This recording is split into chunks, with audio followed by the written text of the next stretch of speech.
Yeah, the Wednesday edition, Mr. Irrelevant. I'm Alex Strouf hanging out with you from the Gruber Law Offices. One call, that's all studio at the Avenue. In beautiful downtown Milwaukee, Joshy DiMaggio with me, as always, here in Milwaukee. Producer Tiny Hands, who we did not get to hear from much on Monday's special 2-hour edition following the Packers lost to the Eagles, is back at the Everlight Solar Studio in downtown Madison. Looking forward to getting some of his thoughts on Mike McCarthy's departure from his Dallas Cowboys and obviously where the Packers go from here. What now? As they are eliminated from the playoffs, get ready for the draft in Green Bay coming up in April, and then ultimately the offseason into training camp and to next season, because there are some things the Packers need to clean up, they need to fix, they need to address, and we will address those coming up in a little bit here on Mr. Irrelevant. Want to kind of dive into what the blueprint for the offseason should be for Green Bay, and I know Joshy is going to have some ideas when it comes to what the Packers need to emphasize, prioritize, and look into this offseason. So we will get to that momentarily. But first, as we've been doing recently, I want to jump into the time machine to this past March. My college roommate, Max, is a huge Marquette fan. And back in March, he gave me a little present. Take a look. Marquette fan. And I opened the package, and here I pull out a Tyler Kolek. I love it. NIL t-shirt that actually undeniably goes very hard. Tyler Kolek NIL shirt. Tyler Kolek actually made money on this purchase, and Max decided I was the guy to wear it.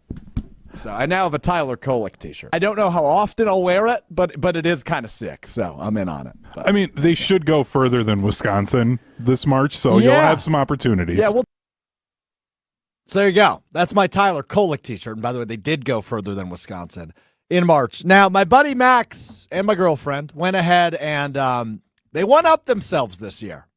I got another package yesterday, Hunter. Oh. You know who my favorite player is, right, on the Marquette team? I honestly don't remember. I feel like you've told me. I have. I say it quite often. I'm a huge Chase Ross guy. Oh, yeah, I forgot. I'm an idiot. So moments after this Chase Ross last night against DePaul hits this three, my girlfriend goes, "Oh, bleep," and runs away. She runs out of the apartment. It's like, okay, what's happening right now? About 3 minutes later, she comes back into the apartment with a package, and my buddy Max is on FaceTime. And they go, "Open the package." So I open the package. And another NIL deal, Hunter. Chase Ross made money on this purchase, but it's an all-timer. I now own a Chase Ross jersey. Oh, that's awesome. That's the best. And you have plenty of time to wear it. So, gotta put it on. Chase Ross jersey. The best jersey, by the way. The best jersey color for Marquette. So, Tyler Kolek t-shirt has evolved into a Chase Ross jersey, which is terrific. So, as a guy that was not raised a Marquette fan, right? My mom's a Wisconsin alum. Obviously, Wisconsin, when I was growing up, was very good. And then when I got into middle school and high school, they were making Final Four runs. And Marquette was kind of just rebuilding, right? So like Wojo and Buzz, and then now into Shaka. But Marquette very good now. And I live in Milwaukee. I'm a huge college hoops fan. I root for both. I always have. I remember the T-shirt I wore in December that was rather, I don't want to say controversial, but it was not well received. I root for both. And I love Chase Ross's game. The dude is not like entirely in the way in which he plays, but he reminds me a little bit of Russell Westbrook, who is like my favorite NBA player ever, in terms of he's just going 110 miles an hour always. And I love that. But huge shot for Chase Ross last night and a nice win. There's no such thing as an ugly win in college basketball. It is a win and move on situation for Marquette last night at DePaul. Same thing for the Badgers at home against Ohio State. Watch both of those games. Wisconsin, bad second half, but still finding a way to escape against the bad Ohio State team at home. Both teams in the top 25. Both teams looking to make some runs in March. But now I have my very own, my first ever Marquette jersey. It looks good on you. I'm really happy for you. Now, I feel as though that since you have a Marquette jersey, like you're just a Marquette fan. Like you can come over to this side. I'm both. I'm 50-50. No, you're on the Marquette side now. I probably should have worn my split T-shirt today, coming off of a win for both teams. My half Wisconsin, half Marquette t-shirt, but I'll just rock the Chase Ross jersey because that guy's awesome. So, Hunter, a guy we need to get on the show in the next month or so, next couple weeks, Chase Ross. Yes. Adam today, he has to come on the show list because we need to talk about this NIL jersey that I think he technically made money from because I think it says like NIL shop or something, athletic apparel. Yeah, the university does a NIL shop. I've bought some things from it before. Love that schools are doing that. Wish schools would even lean further into that. But yeah, you gave Chase Ross some money, so I feel like he kind of owes you now. Like he needs to come on the show. We will work on that here in the month of January. But much more important things to talk about than my Chase Ross jersey and Chase Ross's shot last night against DePaul. As the Green Bay Packers season is over and done with, we have kind of lived with the death of the 2024 Packers now for a couple of days. It's still sad. It's still irritating. It's still upsetting, especially the performance we saw the last couple of weeks from Green Bay, a team that we expected could win a playoff game, knew they would have to do it on the road, but thought they could win a playoff game. And down the stretch of the final few weeks of the regular season, they didn't help themselves, right? They couldn't beat the Vikings on the road. They couldn't beat the Bears at home. And found themselves in the same spot they were a year ago in the 7th seed, which means you go to a really good football team, and they did in Philadelphia. And their defense kept them in the game. The offense just couldn't muster the points, the yards, or any of the production they needed to win that football game. Jordan Love throws 3 interceptions and no touchdowns. It's not going to win you playoff games. And now you are left with, oof, that was a really poor way to end the season. It was. I mean, it was about as bad as it possibly could have been because in week 16, you absolutely smoke the New Orleans Saints at Lambeau Field to secure your playoff spot. And at that point, the Packers were the 6th seed in the NFC. And had they just won one of their final 2 games, they would have been the 6th seed and gone to, it would have been L.A. And obviously the Rams beat up on the Vikings pretty good. The way that game turned out, but just hurts a little bit. So we will see as we roll on. Actually, it would have been Tampa Bay, excuse me. And the Commanders got the 6th seed, and they beat up. Oh, they didn't beat them up, but got the lucky doink on Sunday night and found a way to advance. So you see the 6th seed win on the road and get the opportunity at Detroit, and it just makes you go, could have been us. But this team wasn't playing good enough football to convince me they would have gone to Tampa and won. And I think Tampa probably wins that game given what we saw on Sunday. So for me, it is now this for the Green Bay Packers in the upcoming offseason. The Packers need to admit their shortcomings and their wrongdoings this offseason as they approach the draft and they approach free agency and negotiations, restructures with some of their vets. They need to understand what they've done wrong when it comes to building this team. I'm not saying the youth movement is a failure. I'm just saying the youngest team in the league's never won a Super Bowl. I'm not saying go sign a bunch of 35-year-old skill position players, but go get somebody in their 30s at wide receiver. Go get a proven cornerback. Go get a proven defensive lineman for some depth. And maybe you go ahead and advance your opportunity and advance your chances to bring it to that next level here in 25. Brian Gudakunst has done a really nice job at many things during his tenure as the general manager of the Green Bay Packers. He made the bold decision to draft Jordan Love, which seemingly has worked out, despite what happened on Sunday for Love. This past offseason, signing Xavier McKinney and Josh Jacobs, those were the 2 best players to wear the G this season. Great signings.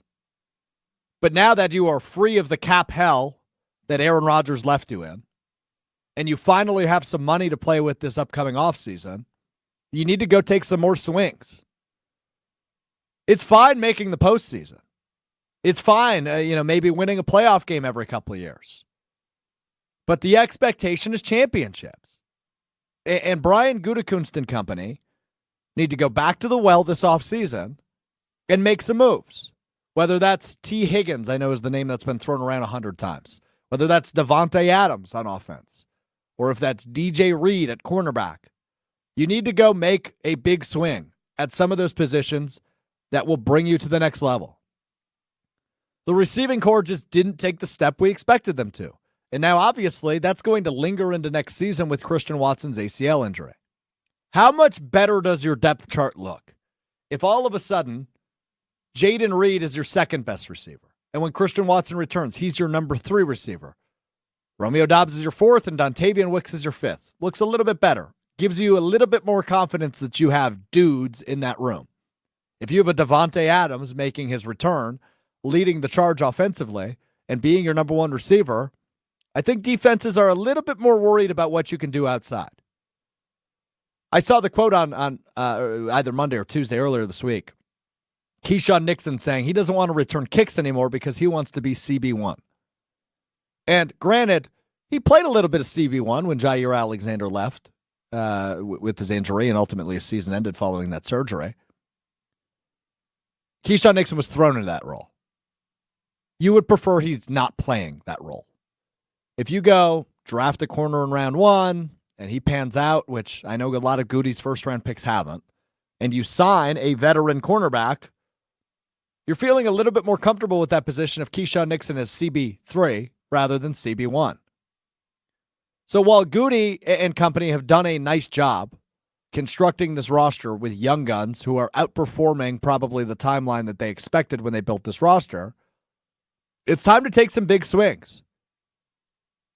Year 3, quote-unquote, of this quote-unquote rebuild is Super Bowl expectations.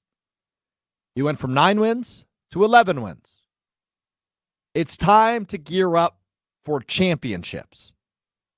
Right? This offseason is huge for Brian Gudakunst. Matt LaFleur, yes, he had his shortcomings too. When it came to some of the play calling, some of the time management, some of the challenges, etc., he had his shortcomings, but he's a good head coach. It's time to give this good head coach the right pieces for the recipe so he can make a 5-star meal. This team's good enough. They have the pieces. And as they continue to develop, right? Think about the Tucker Crafts, the Jaden Reeds, the Carrington Valentines, the Rasheed Walkers of the world. Some of these second, third-year guys that are ready to take that next step, and we expect them to. Doesn't mean they will, but we expect them to take that next step next year. Put the right pieces around them. You likely have to find a center, whether that's through the draft, whether that's already on your roster.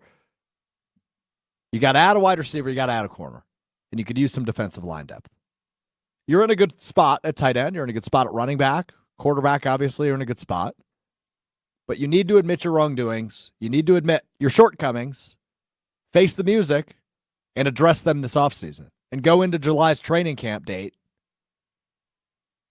with the expectation of it is time to win a freaking Super Bowl. No more 7 seed, no more wild card exits, no more divisional round bounce outs. It's time to get to the NFC Championship and win it. And this offseason is a huge one for Brian Gudakunst. Those are some of the spots I'd like to see them address. Those are some of the things I'd like to see them upgrade. Not to say those are the only things they need to upgrade or could address, whether that be through the draft or elsewhere. But that's the way I view it right now as it stands a couple days removed from the wild card loss. Hunter, go ahead.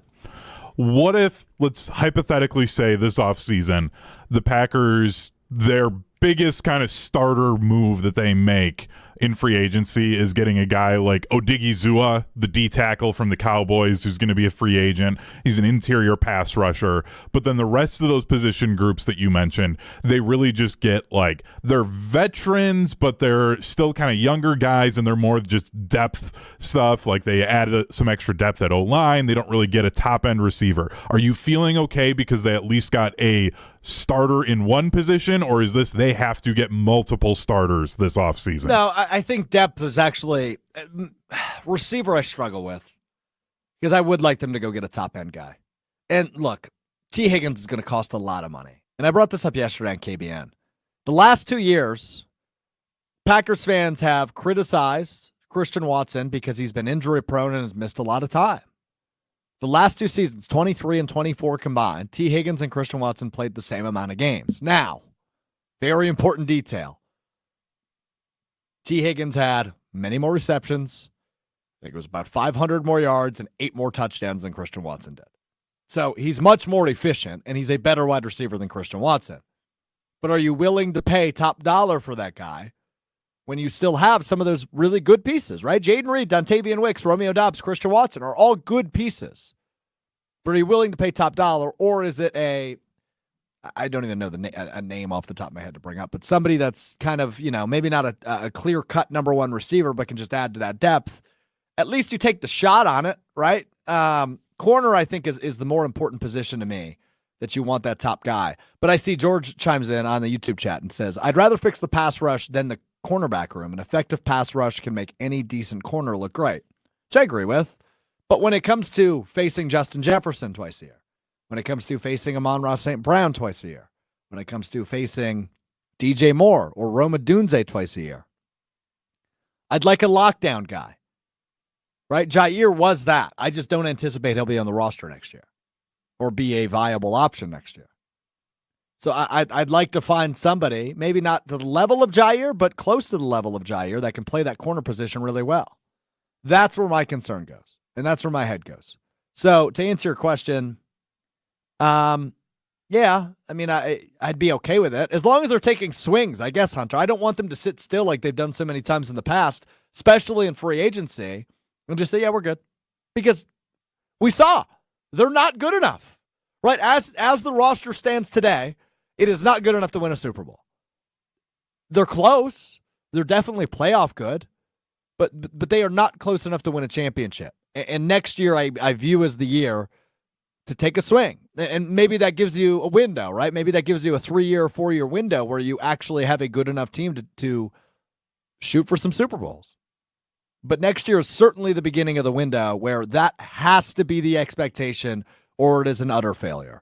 I know you've got a list of receivers in front of you, Hunter. I'm fine running through some names. I know T. Higgins is the big one. I know Devontae Adams has been making his media rounds. Yeah. With Kay Adams talking about Green Bay and maybe a reunion. But what are some other names that could potentially be on the Packers' radar at that wide receiver position? This is just a list from potential free agents for Spotrac. So none of these guys are 100% official yet. But Stephon Diggs, you okay with that one? Nope, I'm good. I'm good with that one. I don't think you need a personality like Stephon Diggs coming into this young locker room. He's been problematic everywhere he's been. Good receiver, and like. One of the terms we use in sports to define, those type of individuals are they're an MFer, right? Like I always called DJ Burns, the former North Carolina State center who went on that run, I called him the big MFer. Like you need some MFers. And Stephon Diggs, without a doubt, is an MFer, but I worry about some of the juju he'd bring into the locker room. So I would be anti Stephon Diggs. I'm assuming the 32-year-old Keenan Allen is a no. Actually, no. That's what I'd be open to on a short-term deal. He is injury prone. I get that, but he still has some ball left in him. So if it's a 1-year deal, Hunter, or a 2-year deal, I'm certainly open to the idea of Keenan Allen. Amari Cooper. Yeah, I'm open to it. It's his track record's a little problematic. Obviously, he didn't provide or hasn't provided as much as we thought in Buffalo. That sounds more like a who was the receiver? Devin Funchess. That seems like and obviously that one didn't work out because of COVID.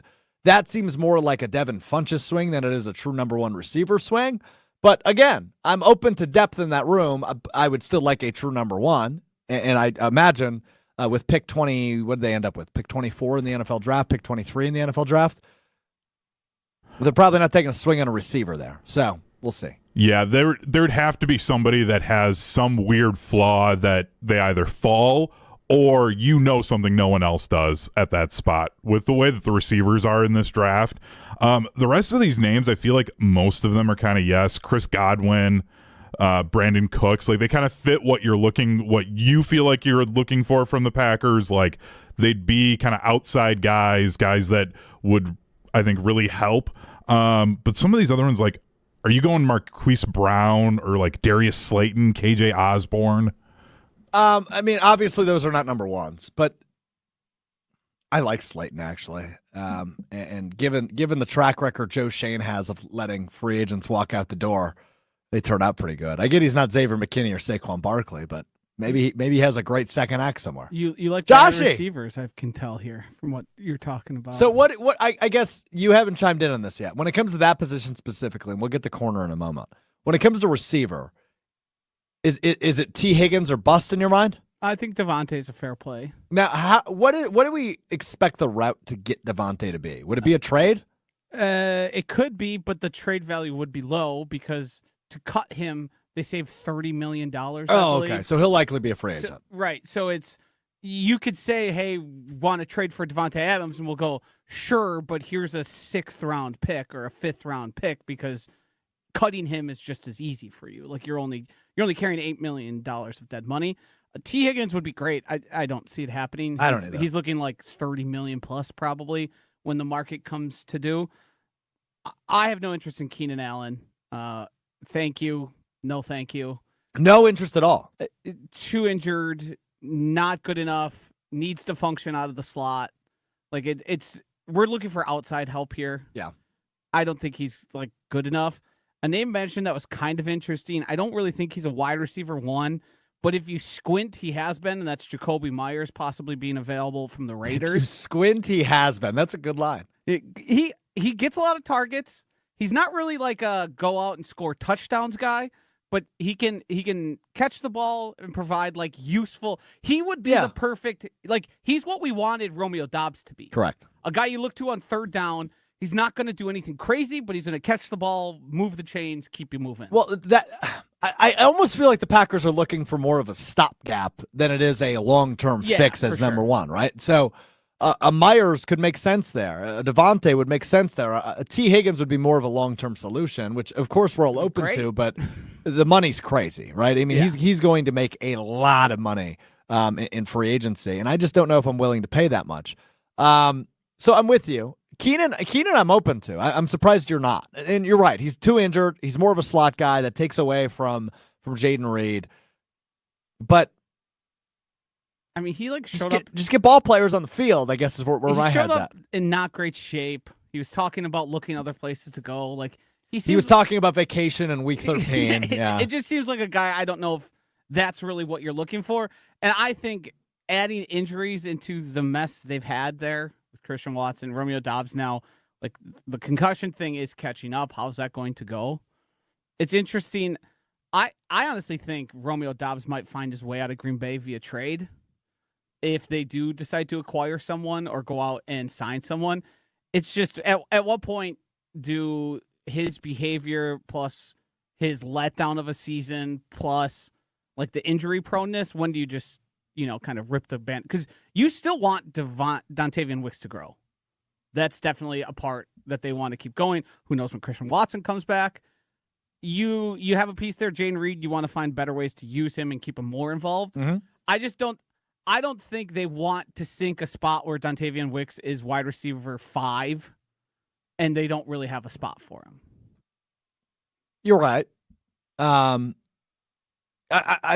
thing I'm worried about, and obviously we're not going to know this answer for a long time, is the timeline on Watson, right? Yes. Is he out until December? Because then all of a sudden Wicks is your wide receiver 4, and that's what he's been all year, right? So I don't know. Or is he just out until October, right? Like I really don't know the timeline on Watson. We won't for a while. We won't until probably, training camp at the earliest? I have a hard time seeing the Packers line up with Jaden Reed, Romeo Doubs, and Dontavian Wicks. Week 1? Yeah, and being like, this is all we've got here, especially with what we saw happen with Doubs. Okay, so I want to go back to something I said at the top, because I think this is the impetus of the conversation we're having. Brian Gudakunst needs to admit his shortcomings and his wrongdoings, right? Like he needs to look at this roster and realize it is not enough to win a Super Bowl, so some swings need to be taken in the offseason. The issue I'm having with saying that out loud is Brian Gudakunst willing to, without verbally saying it, but by some of his actions this offseason, is he willing, Joshy, to admit the shortcomings and the wrongdoings? Because recent memory shows, usually not. I mean, I guess what does that mean to me? Because I think it means overcorrecting. You need to overcorrect at some of these positions. Yeah, right? I think edge might be the first round pick, which would be a lot of value put up in that front, but Lucas Van Ness being a non-factor, Rashawn Gary being a disappointment, and then you got other guys that are good depth. You feel fine with them as your like third, Enik fourth. Barre is great, right? Right, and even Brenton Cox Jr. was Yeah, good pretty point. damn good Yeah, at he was. that position. But those are depth guys, and you just need someone to get better. Maybe you find a spot for Van Ness and say, hey, you slide down, now you're our 5 technique, and you're going to be mixing in with Devontae Wyatt, Kenny Clark, and all those guys. Maybe that's the path. Maybe you move on from one of those guys if you can, like Van Ness or I think Wyatt's a part of the future. It's just that defensive line. Matt LaFleur said it plainly, you guys need to win your one-on-ones, and we weren't doing it. He said it just yesterday, where they were bleep. They were reticent to kind of be critical of that front, and they're saying, "Oh, they're getting chipped," all that. But yeah, your guys aren't winning one-on-ones, so it doesn't really matter if they're sending chips or not, because you could just. I mean, we saw a tight end block Lucas Van Ness. Sure did. It's just that position needs to be better, and I don't think he's just going to go one more year for these guys. Because Van Ness played a lot of snaps and did close to nothing. Mm-hmm. Yeah, he was not great in year 2. And do you have a ton of confidence that year 3 is going to look way different than year 2? No, right? Mm-hmm. And going to what you think will happen in the draft, I think we can agree. I do not anticipate a wide receiver round 1. No. Maybe round 2, maybe round 3. And granted, Goody's been good in those rounds when it comes to the skill position players. But as I've said a few times today, the championship window needs to be viewed as open right now. Right? Next year needs to be viewed as we need to get to the Super Bowl year, not just let's try to get to the divisional round. Let's improve off last year. That's not how you can view it next year. This is a team that needs to be Super Bowl good next year. And I don't think, trying to solve the main problems we have, which I think have come up, the 3 main ones are edge, corner, and wide receiver. You're not solving that in the draft. There needs to be some free agency investment at least one, if not multiple, of those positions. Yeah, I expect them to be active. Obviously, they've got some stuff to do with guys they want to bring back, like Zach Tom. You're going to want to figure out here in the future. There is places where you can look and go, maybe that guy gets an extension, but it's going to be largely how do we supplement what we have, add depth, and then, can we add to – now, Xavier McKinney and Josh Jacobs are going to be what everyone's looking for, but those guys don't come around every year. No, they do not. Bad teams are the teams that try and find those guys every single year. You kind of pick and choose your spots, which Goody's been good at. Not really big free agency team, a lot more than Ted Thompson with Goody there, but yes. the investments he's made have been smash hits. And I trust him to go out there and not be desperate. Not just spend a bunch of money because you got it or you can figure out a way to use it. Use it smartly. Find guys that at best days are still ahead of them and build the core and help them grow together. So Brian Gudakunst, the big smash hits Joshy refers to, Zadarius Smith, Preston Smith, even Adrian Amos to a point in that 2019 class, and Billy Turner actually was also, he started several games for them that year. Outside of that, and then obviously Josh Jacobs, Xavier McKinney, who am I missing? Some of the low-risk, high-reward plays like Rasul Douglas. I mean, Devondre Campbell at one point. Devondre Campbell, right? The bad move there was the second contract. Right. But the first contract was very good. But, I mean, that's multiple All-Pros right there, and then multiple Pro Bowls for some of those guys. So, there was, to find All-Pros in free agency and just for a team that traditionally doesn't do it, to me is, miraculous. There's 3 All-Pros I can count amongst those guys. Did Zadarius get one, or was he just a Pro Bowler? I don't know off the top of my head. He had a 16 sacks. He had to be right up there if he wasn't. This is a comment that we can address quick, Joshy. All you, baby. Ready? Uh-huh. From Abdo on the ESPN Milwaukee YouTube chat. Find a way to get both Devontae Adams and Tyreek Hill. Get rid of Christian Watson and Romeo Doubs. Keep Jaden Reed and Dontavian Wicks with Adams and Hill. I'm good on Tyreek Hill. Are you? Yeah, I mean... He's not going anywhere. He's going to stay in Miami. He's also a walking behavioral issue. Correct. Save for the time he seemed like he was improperly arrested. He's done enough through his history. He's made enough comments. He's caused enough stirs that doesn't see... It's not a Packers If guy. you want Dontavian Wicks and Jaden Reed to grow, I don't think Tyreek Hill's part of it. Devontae Adams, I could... I'll stump for Davante Adams. He's traditionally not a guy I would even want. Sure. But there's obviously a history, and Well, let me ask you this. he was like one of the better receivers on a per game basis. Yes. He was still good in New York. And his quarterbacks, including Aaron Rodgers, were bad. Yes. He was still pretty good and productive in New York since he got there in October. I need a good year or two out of you. Yes, it's a 2 would be stopgap. a bonus. I want 1. Yeah, definitely one. Definitely one. If I gave you the option, throw everything else aside. I'm telling you can either have one or the other. Is it Davante Adams or is it T. Higgins? It's T. Higgins. Okay. The youth to me and long term, like if you can have him for the next 5-6 years, I think that would be more valuable than the rental, which would be great. I don't want to say like Davante Adams said, but Davante Adams is going to be 33 next year. Yes, yes. Yeah, that's It's getting up there. we're getting close. Yeah. I mean, the Packers moved on from Jordy when he turned 32. Yeah. So just to give you an idea of how Goody operates in that room. Hunter, go ahead. 2 things to just kind of one to clean up, and then I have a question for the two of you because I'm all in on NFL draft stuff. First, Here we go. Sedarius Smith, second team All-Pro in 2020. Which was with the Packers then, of course. And then the second one, the latest receiver I've been seeing in mock drafts is Emeka Ogbuka, the wide receiver from Ohio State. But he'd be somewhere about 17 to 20 in the draft. Are you okay with the Packers moving up a few spots if they really like him to go and get him? Yeah, I'm all for movement. And look, I am not a draft hardo as much as the two of you are. I like the draft. I'll start my research here pretty soon. I'll start playing around with mock drafts. I've total side note. I've seen a bunch of film recently. Josh, you'll know his name. I just know you've watched him. Texas wide receiver that's been all over my feed the last 24 hours. Holden? Yes. Yes. Seems like Packers fans are falling in love with him. Yeah, I mean, they do that. Yep. Yep. He's a declare, and for whatever reason, here's the thing. I don't think Emeka Ogbuka is the type of guy for the Packers to go up and get. He's 22 years old, which is pretty old for college football players. It's crazy. They 22 is old. They like young. They like 19, 20. They do. Guys that are like on the rise. Lucas Van Ness. Yes. But if they did it, I would be all for it because that means they have some conviction and they're willing to give up assets to go get it. Like, I would have no choice but to trust him in that. I just don't see it happening. Yeah, I tend to agree. Yeah, it would have to be one of those guys who people are largely thinking is like a top 10 to 12 pick that slides, I think, before the Packers even entered into considering it, to be quite honest. Yeah, I think I'm with you.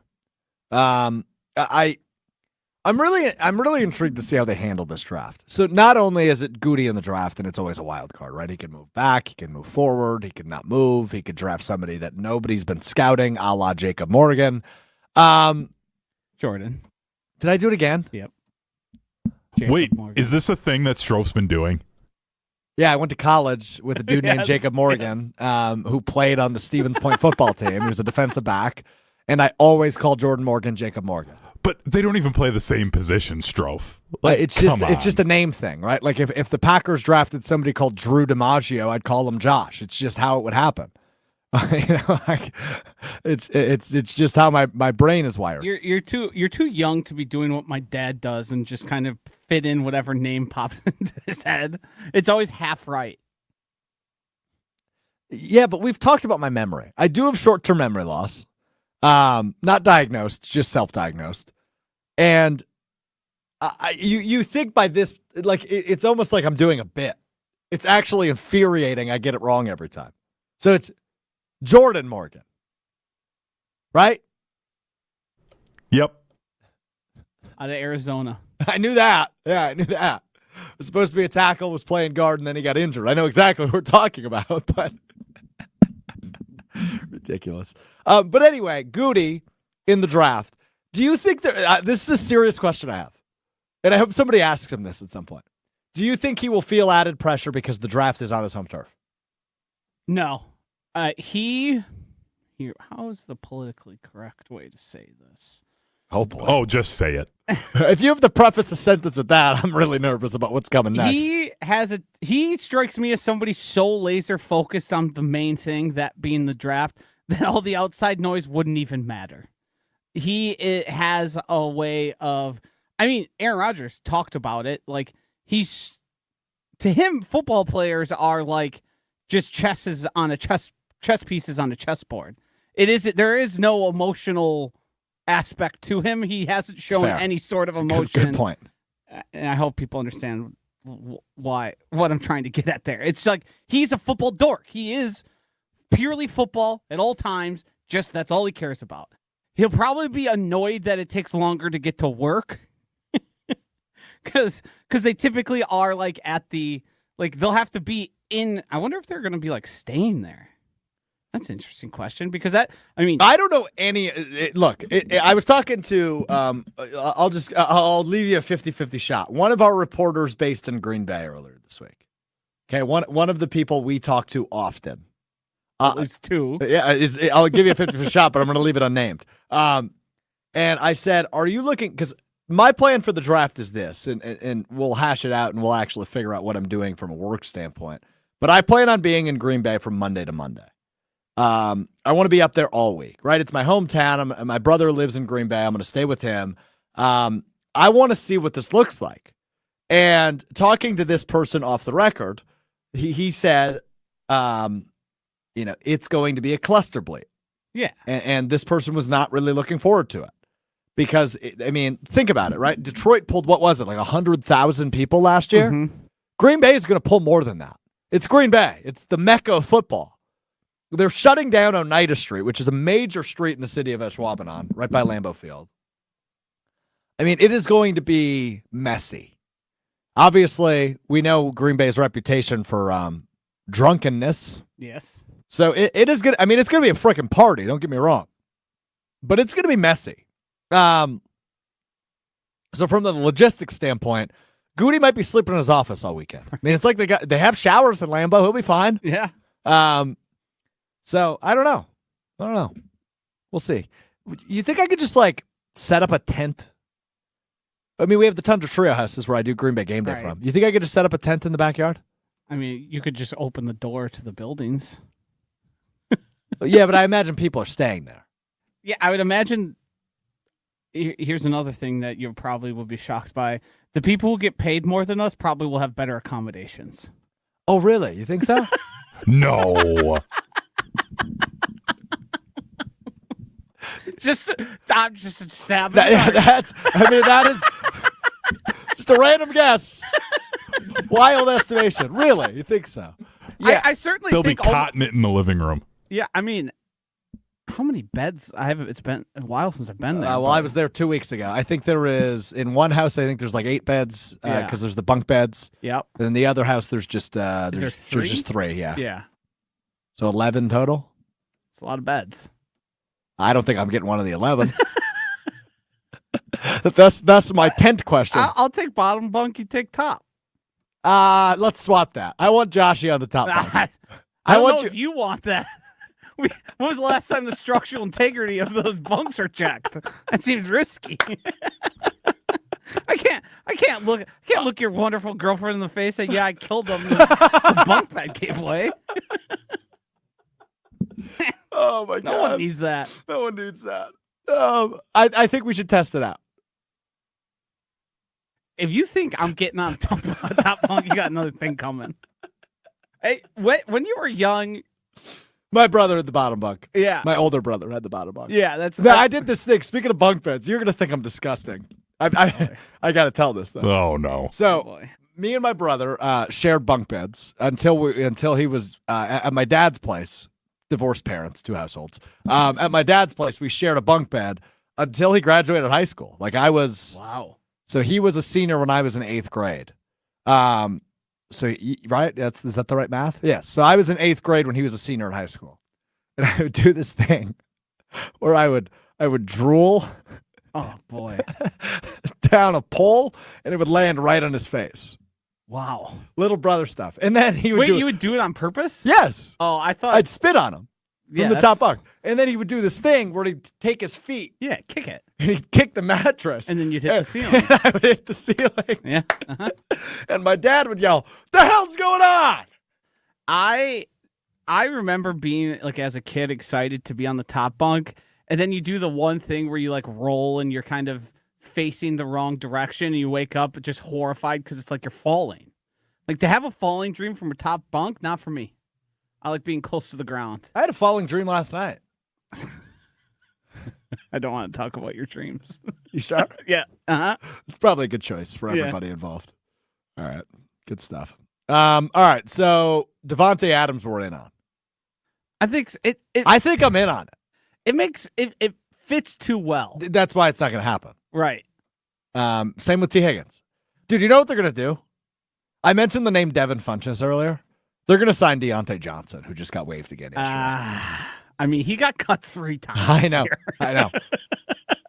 I mean, trust me, I can fix him. Yeah, right. But isn't that kind of what happened with Brandon Cooks too, or was he never cut? He just played for a million teams. He just got traded a lot. Because he was a Texan, he was a Cowboy, he was a Ram, he was a Chief. Yeah. Where is he now? He's Cowboys. He'll be a free agent, he's still though. a Cowboy. Okay. Yeah. Interesting. Yeah, Brandon Cooks was like the tradable piece for the longest time, which I think is like pretty good. That's not a bad place to live, I don't think. I mean, it sucks for you because literally the living part of that, you got to move a lot. But yeah, I think that's a good thing. It means you're an asset. It means you're worth something, right? I mean, there's worse places to live, I guess. All right. Okay, off of that now. Let's go to one word. Each and every Wednesday, Hunter provides me topics or prompts. I respond with one word. We call it One Word Wednesday. He did not send me the topics today, so we are freeballing it, baby. We're gonna see what he came up with. We're gonna see what I have to say. It is time now to play one word on Mr. Irrelevant. All right, Justin Herbert threw 4 interceptions in the wild card loss. Yeah. Choker. 0-2 in playoff games. The end of the Commanders Tampa Bay game went fumble, touchdown, field goal, doink, field goal. Chaos. Now, I said that was my favorite game of Wild Card Weekend ahead of time. I thought we were going to see more points than we did. It was still the best game. Eagles-Packers probably second. It was the best game. It was competitive. It was back and forth. It was a little sloppy, but it was a good game. So, yeah, chaotic would be my word. You and Joshy said that LA wouldn't win. I did. Idiots. The Lions are 9.5-point favorites on the Commanders. By the way, that counts you as well. You're also an idiot, despite being right. Okay. Yeah, right would be the word there. 9.5 points seems right. Look, I like the Commanders. They're a good story. First playoff win in, 20 years? Dan Quinn's got them humming. Cliff Kingsbury's going to talk himself back into a head coaching candidate. If that's not this year, it'll be next year. But the Lions are that good. 9.5 seems right. I think that I wouldn't want to be playing them with what I have on defense right now if I was the Lions. Like, I would legit feel better with the Rams or the Eagles because of the defense. Like, that to me, if Jane Daniels does Jane Daniels stuff and you got no answer, that could be like, they're going to score points, the Lions, that is. But the Commanders are going to too. And you just got to hope you can get Jaden into some mistakes. I'm glad it was brought up real quick. The betting line for this game tonight on ESPN Milwaukee from 6 to 7 p.m. Me and Joshy get to bully Ben Brust. It is the weekly wager live from Potawatomi Sportsbook. Myself, Joshy DiMaggio, and Ben Brust with you for an hour talking all things sports betting, including we will talk plenty about Wild Card Weekend and the lines there. We will talk about the national championship game coming up on Monday. But me and Joshy, who have both now served as a producer for Ben Brust's afternoon show on ESPN Wisconsin, get to bully him tonight. So looking forward to that from 6 to 7 on ESPN Milwaukee. Anyway, Hunter, continue. I'm changing up my next one. I want a percentage from each of you that Ben Brust cries. 37. I'm going to put it at 5%. I don't think either of us can get under his skin enough. We can rattle him. We could shake him. Oh, yeah. He'll be shaken. I was just... Yeah. But I also confirmed, Joshy, now this is very technical and this is going to be saved for off the air, but I don't do it that way. I have confirmed he is leading the show, so he'll be our lead host tonight. We just got to mess with him. Yeah. Just anytime he mispronounces the word, we're getting his head. We'll rattle him a little bit. Ohio State, Notre Dame, College Football National Championship game on Monday. Not from a rooting perspective, but from a hold on. From a rooting perspective, the word is hell. These are probably the two college football teams I hate the most. Ohio State and Notre Dame. So not fun in terms of a rooting interest. But when it comes to the game, the word is an acronym. It is OH. I imagine the Buckeyes will roll. Yeah, they're 8-point favorites. Hold on a minute. What? Talking about defining words. That's not an It's not an acronym. Not It's even close to not it. an acronym. I was just going to move on. I mean, it is half of the state name. It is the abbreviation.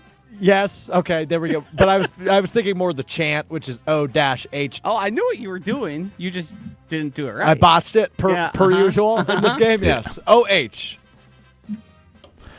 No Milwaukee Brewers on Sunday Night Baseball for their schedule as that was released earlier today. My word is baseball? Gotta be honest. Didn't see that one coming at all. Can they flex those? How does that work? I don't know. I'm just the fact that they're back-to-back division champs and opening the season. Nope, don't want to announce that they get a game on Sunday Night Baseball. They'll survive and they'll win the division again. It'll be all right. Life will go on. I'll see you at the ballpark. I don't have a word for this one, to be honest with you. Marquette wins at DePaul in overtime last night. Scary.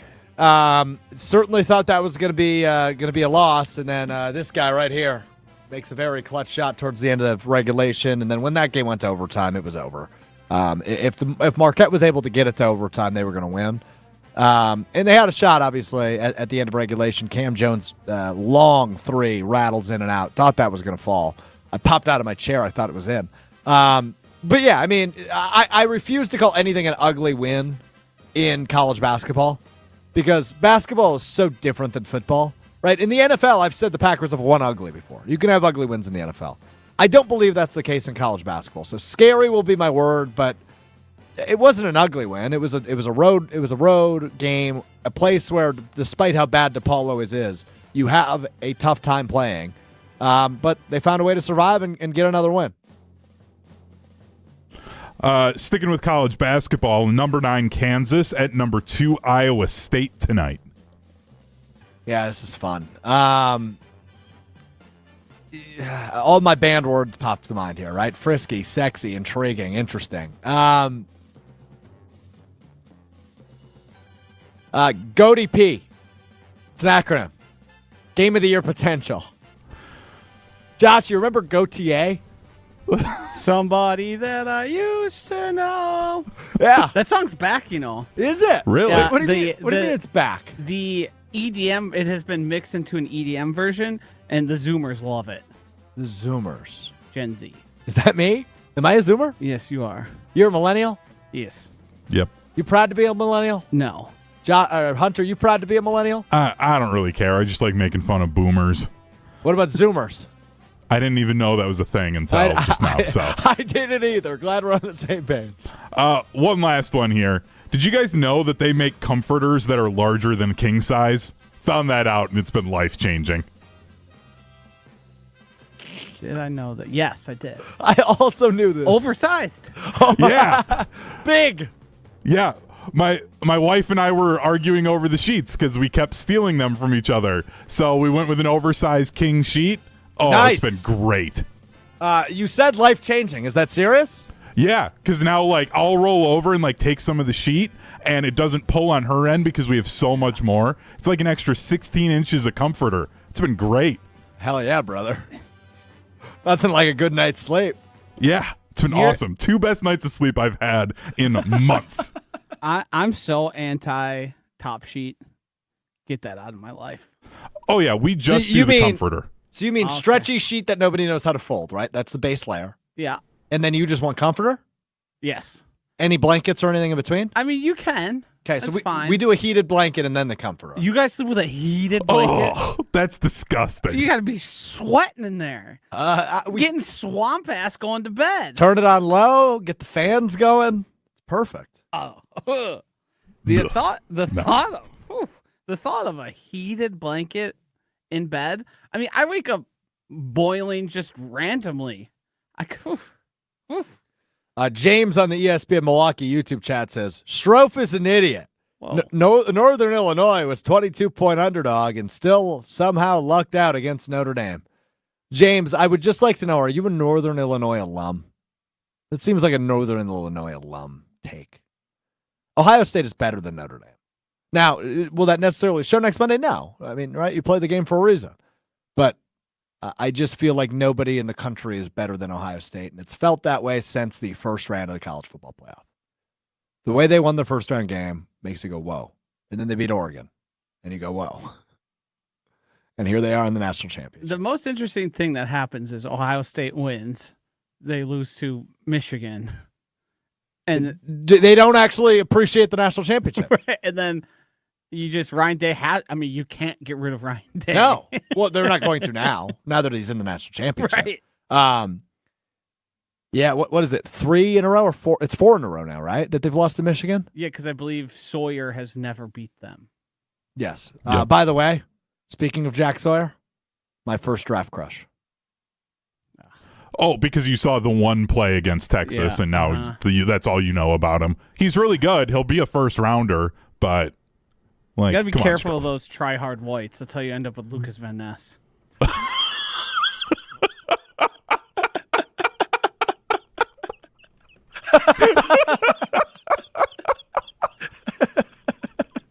That's a good pop. Hunter liked that one, Joshy. You got him to crack. It's the best way to describe the man. Try hard whites. Hey, AJ Hawk was pretty good. Yeah, the last Ohio State first round pick for the Packers. He ended up being a letdown. Gotta watch out for those try hard whites. Prove me wrong. Oh, man. You learn something new every day. We learn something new today. It's time now for what we learned. If Hunter's done laughing, we start in the Everlight Solar Studio with Hunter Vaughn. Go ahead. Yeah, I was going to go something a little more positive, but I learned that the Cowboys have no – let me back up. Jerry Jones has no idea what he's doing.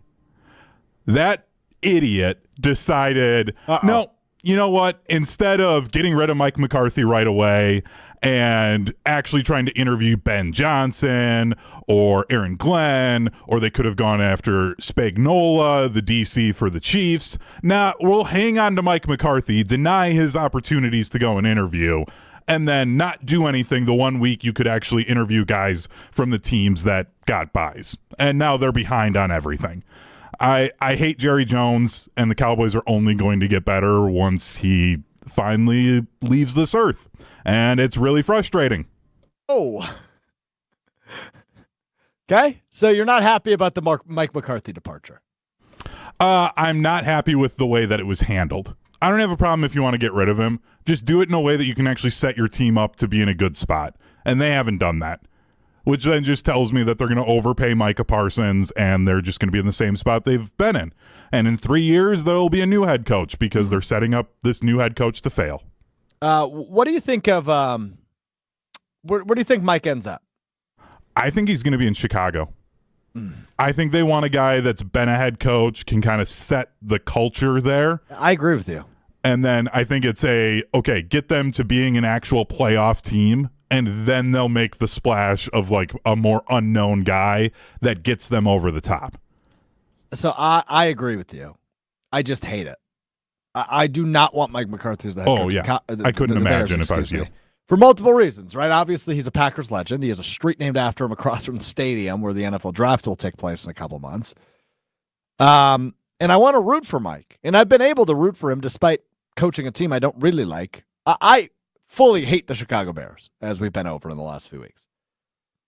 The other part of that is Mike McCarthy's a good head coach.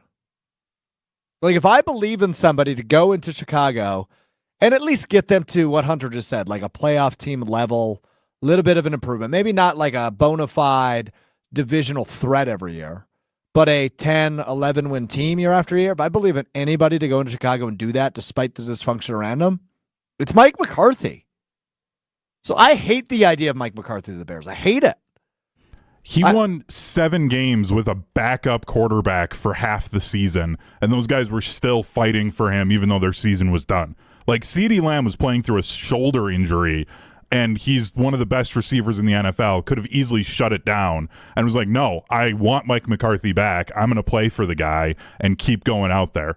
Like, he knows how to get guys to play for him. He did lose me as a coach when after the wild card loss to the Packers, all the players were like, yeah, we were exhausted going into that. Like, they were just physically burnt out from playing football because he does work his teams so hard in practice. That's where he lost me. But, I mean, he gets guys to play hard for him, and I think that's what the Bears need. I discovered yesterday on KBN that, in a similar note, what I learned is Mike McCarthy gets a bad rap. I asked the guys, Joshy, I'd be curious on your take on this, and then Hunter, I will get to you. Who's the better NFL head coach, Mike McCarthy or Sean Payton? I think they're exactly the same, pretty much. Okay, so I agree, and that's why I asked the question. Hunter, do you have an answer there? I mean, obviously, all three of us are biased. All of our favorite teams have been coached by Mike McCarthy at one point. But if I said who's better, Mike McCarthy or Sean Payton, where would you go?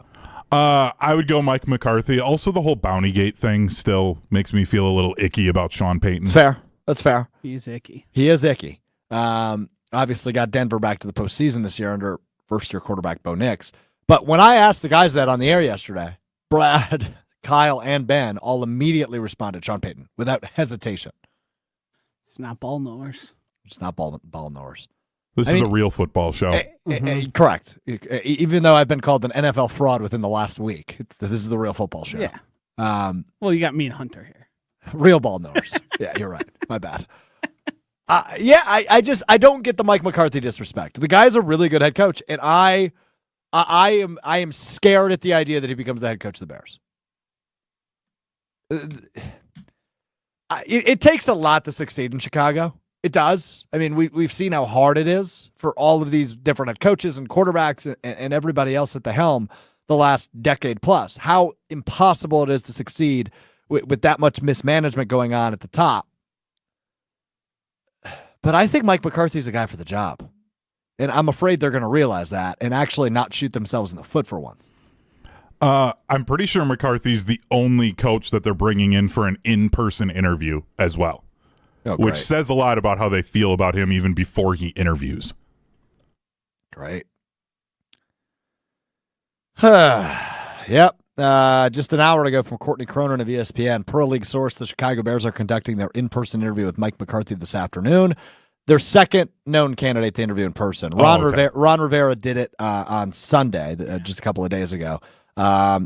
McCarthy flew in private accommodations, which is a departure from previous team protocol. McCarthy is also a lead target for the Saints opening and is expected to interview later this week with the New Orleans Saints. Is the Ron Rivera one just because he doesn't know how to use Zoom?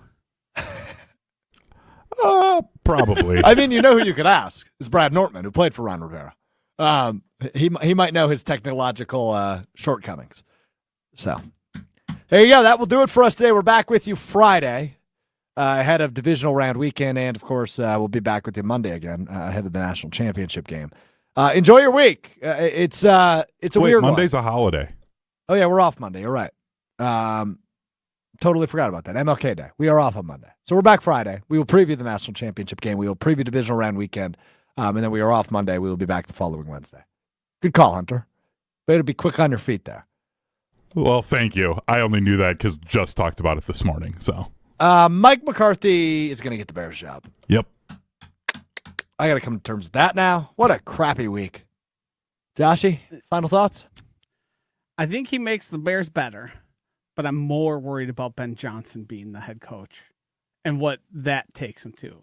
So I agree in terms of he is the better offensive mind, Johnson is. But I think the Bears, more so than a great offensive mind, need stability. And a first-time head coach isn't going to provide instant stability. A guy that's been a head coach for, close to 2 decades in the NFL in total, is going to provide stability immediately. And I think, honestly, that's what they need right now in the short term, more than they need a great offensive mind. And they do need an offensive mind, which McCarthy obviously is, to bring Caleb Williams to the next level.